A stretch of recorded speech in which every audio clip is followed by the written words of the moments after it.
ಪಂಡಿತ ವಿಜಯ ವಿಠಲಾಚಾರ್ಯ ಹೊಳೆನರಸೀಪುರದಲ್ಲಿದ್ದು ಸತ್ಯಧರ್ಮ ವಿದ್ಯಾಪೀಠದಲ್ಲಿ ಈ ಎಲ್ಲ ವಿದ್ಯಾರ್ಥಿಗಳನ್ನು ಇಟ್ಟುಕೊಂಡು ಪಾಠ ಹೇಳ್ತಾ ಇದ್ದಾನೆ. ಸಮಗ್ರ ತರ್ಕಶಾಸ್ತ್ರದ ಅಧ್ಯಯನವನ್ನು ಮಾಡಿ ತೆನಾಲಿ ಸಭೆಯಲ್ಲಿ ಸಮಗ್ರವಾದ ತರ್ಕಶಾಸ್ತ್ರದ ಮಹಾಪರೀಕ್ಷೆಯನ್ನು ಕೊಟ್ಟು ಅಲ್ಲಿಯೂ ಪ್ರಥಮ ಶ್ರೇಣಿಯಲ್ಲಿ ಉತ್ತೀರ್ಣನಾಗಿದ್ದಾನೆ. ಅದರ ಜೊತೆಗೆ ಸುವರ್ಣ ಪದಕವನ್ನು ಪಡೆದುಕೊಂಡಿದ್ದಾನೆ. ಮೀಮಾಂಸಾಶಾಸ್ತ್ರದ ಅಧ್ಯಯನವನ್ನು ಮಾಡಿ ಮೀಮಾಂಸಾಶಾಸ್ತ್ರದ ಪರೀಕ್ಷೆಯನ್ನು ಕೂಡ 8 ಪರೀಕ್ಷೆಗಳನ್ನು ಈಗಾಗಲೇ ಕೊಟ್ಟಿದ್ದಾನೆ. ಅದರ ಜೊತೆಗೆ ವೇದಾಂತ ಶಾಸ್ತ್ರದ ಅಧ್ಯಯನವನ್ನು ಮಾಡುತ್ತಾ ಪ್ರತಿ ವರ್ಷವೂ ನಮ್ಮ ಚೈತ್ರ ಮಾಸದಲ್ಲಿ ನಡೆಯುವ ಮಧ್ವ ಸಿದ್ಧಾಂತ ಅಭಿವೃದ್ಧಿಕಾರಿಣಿ ಸಭೆಯಲ್ಲಿ ತರ್ಕಶಾಸ್ತ್ರದ ವೇದಾಂತ ಶಾಸ್ತ್ರದ ಪರೀಕ್ಷೆಗಳನ್ನು ಕೊಟ್ಟು ಉತ್ತೀರ್ಣನಾಗ್ತಾನೆ ಬಂದಿದ್ದಾನೆ. ಈ ಸಂದರ್ಭದಲ್ಲಿ ಸಮಗ್ರ ತತ್ವಪ್ರಕಾಶಿಕ ಗ್ರಂಥವನ್ನು ಇದೇ ರೀತಿ ಎಲ್ಲರೂ ಸಿದ್ಧ ಮಾಡಬೇಕು ಅಂತ ಅವತ್ತು ನಿಂದಿರಿಸಿ ಪ್ರತಿಜ್ಞೆ ಮಾಡಿದ್ದಕ್ಕೆ ಅಷ್ಟು ದೀಕ್ಷೆಯಿಂದ ಅದನ್ನು ಮಾಡಲೇಬೇಕು ಅಂತ ಹಠದಿಂದ ನಮ್ಮ ಶ್ರುತಕೀರ್ತಿ ಮತ್ತು ಪ್ರಣವ ಇವರಿಬ್ಬರೂ ಕೂಡ ಬಹಳ ಶ್ರದ್ಧೆಯಿಂದ ಸಿದ್ಧ ಮಾಡಿ ಪರೀಕ್ಷೆಯನ್ನು ಕೊಟ್ಟಿದ್ದಾರೆ. ಶ್ರುತಕೀರ್ತಿ ಈ ಸಮಗ್ರ ತತ್ವಪ್ರಕಾಶಿಕ ಪರೀಕ್ಷೆಯಲ್ಲಿ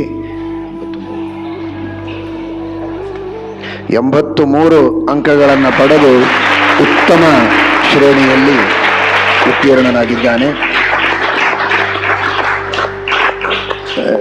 ಅವನೇ ಹೇಳಿದ ಹಾಗೆ ತರ್ಕಶಾಸ್ತ್ರ ಮೀಮಾಂಸಾ ಅದರ ಜೊತೆಗೆ ವೇದಾಂತದ ಅಧ್ಯಯನವನ್ನು ಮಾಡ್ತಾ ಇಷ್ಟು ಚೆನ್ನಾಗಿ ಪರೀಕ್ಷೆಯನ್ನು ಕೊಟ್ಟದ್ದು ಬಹಳ ದೊಡ್ಡ ಸಾಧನೆ.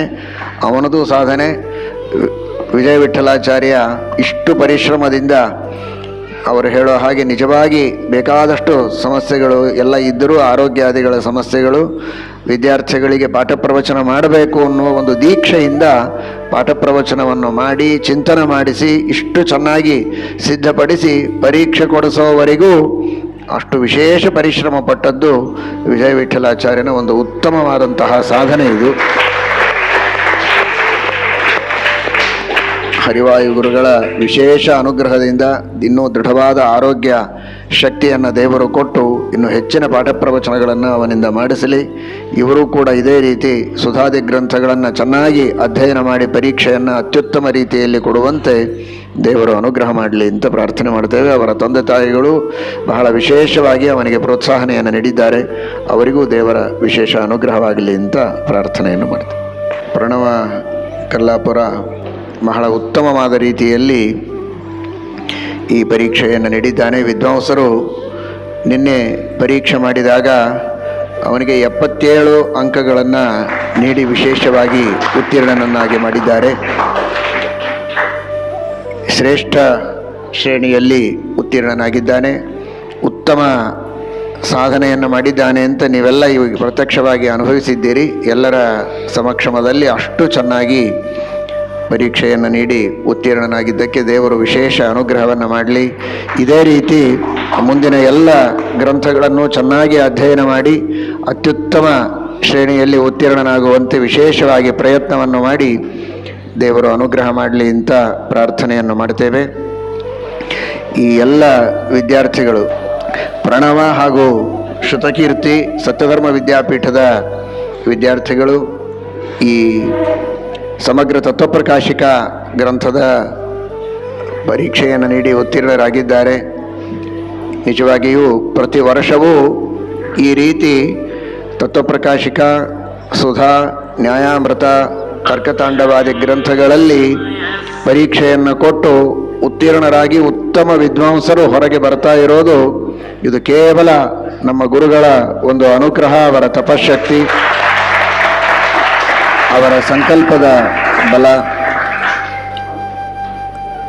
ಆ ಪ್ರತಿಮಾಯಂತು ಸಾನ್ನಿಧ್ಯಂ ಅರ್ಚಕಸ್ಯ ತಪೋಬಲ ಅಂತ ಹೇಳಿದ ಹಾಗೆ ಪ್ರತಿಷ್ಠಾಪನೆ ಮಾಡಿದ ಗುರುಗಳು ಆ ವಿದ್ಯಾ ಪರಂಪರೆಯನ್ನು ಪ್ರಾರಂಭ ಮಾಡಿ ವಿದ್ವಾಂಸರನ್ನು ಅನುಗ್ರಹಿಸಿ ಅವರಿಗೆ ಜ್ಞಾನಧಾರೆಯನ್ನೂ ಕೊಟ್ಟು ಅನುಗ್ರಹ ಮಾಡಿದ ಮಹಾನುಭಾವರು.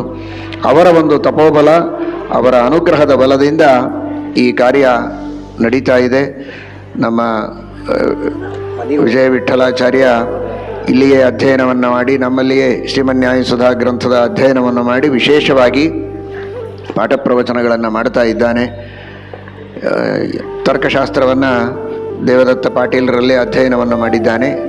ಆ ತರ್ಕಶಾಸ್ತ್ರ ಹಾಗೂ ಮೀಮಾಂಸಾ ಶಾಸ್ತ್ರವನ್ನು ಎರಡೂ ಶಾಸ್ತ್ರಗಳನ್ನು ಅಧ್ಯಯನ ಮಾಡಿ ಜೊತೆಗೆ ಇಲ್ಲಿ ವೇದಾಂತ ಶಾಸ್ತ್ರಗಳ ಅಧ್ಯಯನವನ್ನು ಮಾಡಿ ಇಷ್ಟು ವಿದ್ಯಾರ್ಥಿಗಳಿಗೆ ಒಳ್ಳೆ ಉತ್ತಮವಾದಂತಹ ರೀತಿಯಲ್ಲಿ ಅವರು ಪಾಂಡಿತ್ಯವನ್ನು ಪಡೆದುಕೊಳ್ಳುವಂತೆ ಈ ಚಿಕ್ಕ ವಯಸ್ಸಿನಲ್ಲಿ ಇಷ್ಟು ದೊಡ್ಡ ಸಾಧನೆಯನ್ನು ಮಾಡ್ತಾ ಇರೋದು ನಿಜವಾಗಿಯೂ ಅತ್ಯಂತ ಸ್ತುತ್ಯವಾದದ್ದು.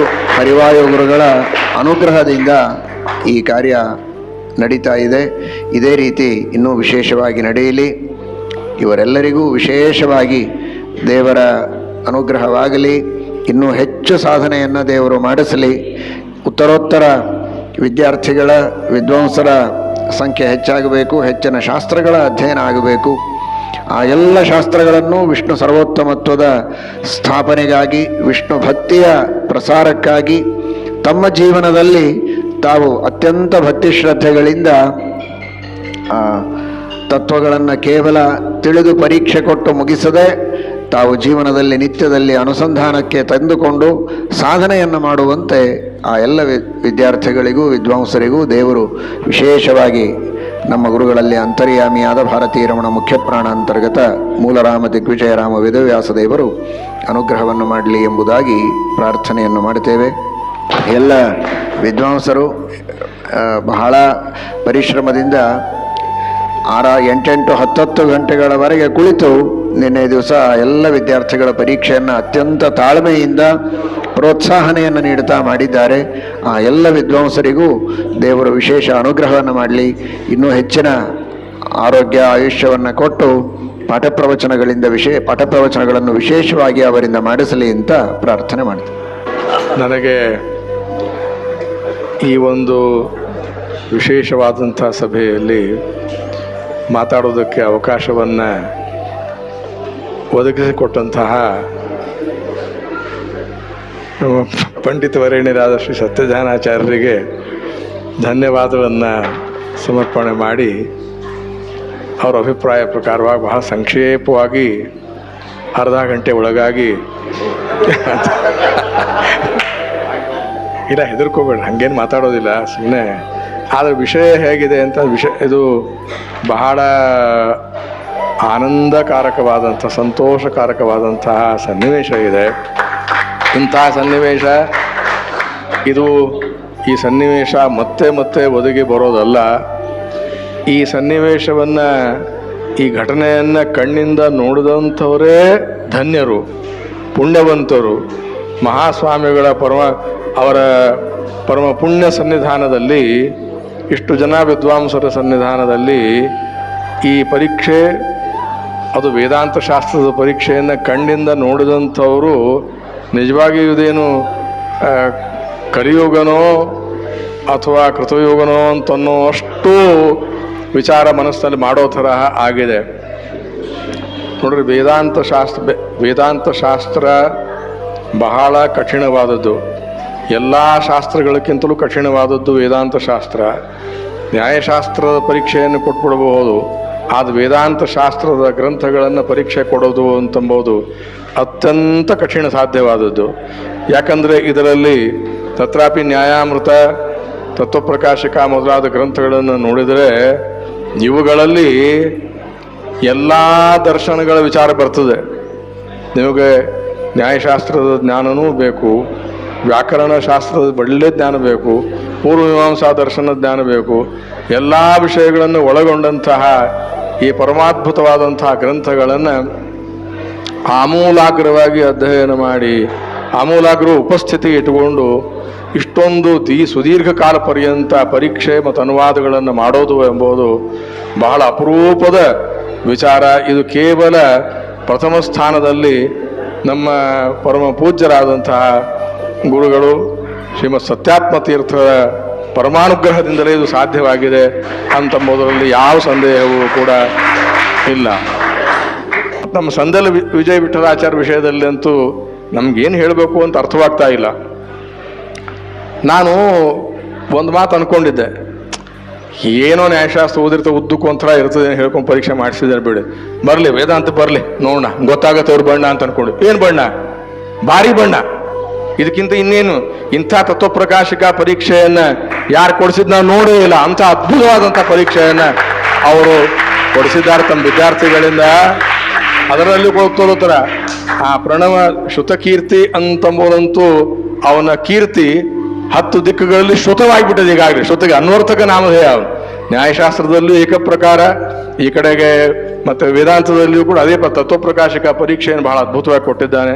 ಮತ್ತು ಪ್ರಣವ ಕಲ್ಲಾಪುರ ಅಂತ ವಿದ್ಯಾರ್ಥಿ ಅವನಂತೂ ಎಷ್ಟೋ ಉತ್ತಮವಾದ ರೀತಿಯಿಂದ ಕೊಟ್ಟ ಅಂತಂದರೆ, ಅವನಿಗೆ ನಿಜವಾದ ಹೇಳಬೇಕು ಅಂತಂದ್ರೆ ನನ್ನ ದೃಷ್ಟಿಯಲ್ಲಿ ನೋಡಿದರೆ ಅತ್ಯುತ್ತಮವಾದ ರೀತಿಯಿಂದಲೇ ಅವನು ಪರೀಕ್ಷೆ ಕೊಟ್ಟಿದ್ದಾನೆ. ಅದ್ರೊಳಗೆ ಸಂದೇಹವೇ ಇಲ್ಲ. ಅಂದರೆ ಉದ್ದಕ್ಕೂ ಎಲ್ಲರೂ ಕೇಳಿದ ಪ್ರಶ್ನೆಗೆ ಆ ವೇಗ, ಆ ಸ್ಮೃತಿ, ಆ ಧಾರಣ ಮತ್ತು ಕೇಳಿದ ಪ್ರಶ್ನೆಗಳಿಗೆಲ್ಲ ನಿರರ್ಗಳವಾಗಿ ವೇಗವಾಗಿ ಉತ್ತರ ಹೇಳೋದು ನೋಡಿದರೆ ಯಾರಿಗೆ ತಾನೇ ನಿರ್ಮತ್ಸರರಾದಂಥವ್ರಿಗೆ ಸಂತೋಷವಾಗಲಿಕ್ಕಿಲ್ಲ. ಎಲ್ಲರೂ ಈ ಪರೀಕ್ಷೆಯನ್ನು ಕೇಳಿದಂಥವರು ನಾವೆಲ್ಲ ಬಹಳ ಸಂತೋಷ ಪಟ್ಟಿದ್ದೇವೆ ಮತ್ತು ಬಹಳ ಆನಂದ ಪಟ್ಟಿದ್ದೇವೆ. ಇಂಥ ಪರೀಕ್ಷೆಯನ್ನು ಕೇಳೋದು, ಹೇಳೋದು ಮತ್ತು ಇದಕ್ಕೆಲ್ಲ ನಾವು ಸಾಕ್ಷಿಗಳಾಗಿರೋದೆಲ್ಲ ನಮ್ಮ ಪರಮ ಪೂಜ್ಯರಾದಂಥ ಶ್ರೀಪಾದಂಗಳವರ ಪರಮಾನುಗ್ರಹದಿಂದ ಸಾಧ್ಯವಾಗಿದೆ. ಮತ್ತು ನಾನಿನ್ನೂ ಭಾಳ ಸಂಕ್ಷೇಪವಾಗಿ ಮಾತಾಡಬೇಕು ಅಂತ ಹೇಳಿದ್ದಕ್ಕಾಗಿ ಇಲ್ಲಿಗೆ ಅತಿ ಸಂಕ್ಷಿಪ್ತವಾದಂಥ ನನ್ನ ಮಾತುಗಳನ್ನು ಮುಗಿಸ್ತೇನೆ. ಕೇವಲ ಒಂದೇ ಒಂದು ಪ್ರಾರ್ಥನೆ ಸ್ವಾಮಿಗಳಲ್ಲಿ, ಅಂದರೆ ಮುಂದೂ ಕೂಡ ಇಂಥ ಅವಕಾಶಗಳು ಮತ್ತೆ ಮತ್ತೆ ಬಂದು ಒದಗಿದಾಗ ದಯವಿಟ್ಟು ನಮ್ಮನ್ನು ಮರೆಯಬೇಡ್ರಿ. ನಾವು ಬೇರೆ ಏನು ಬೇಡ, ಕೂಡೋದಕ್ಕೆ ಅವಕಾಶ ಮಾಡಿಕೊಟ್ಟು ಸಾಕು, ನಾವು ಕೇಳಿ ಧನ್ಯರಾಗ್ತೇವೆ ಅಂತ ಪ್ರಾರ್ಥನೆ ಮಾಡಿಕೊಂಡು ನನ್ನ ಮಾತುಗಳನ್ನು ಮುಗಿಸ್ತೇನೆ. ಕೃಷ್ಣ.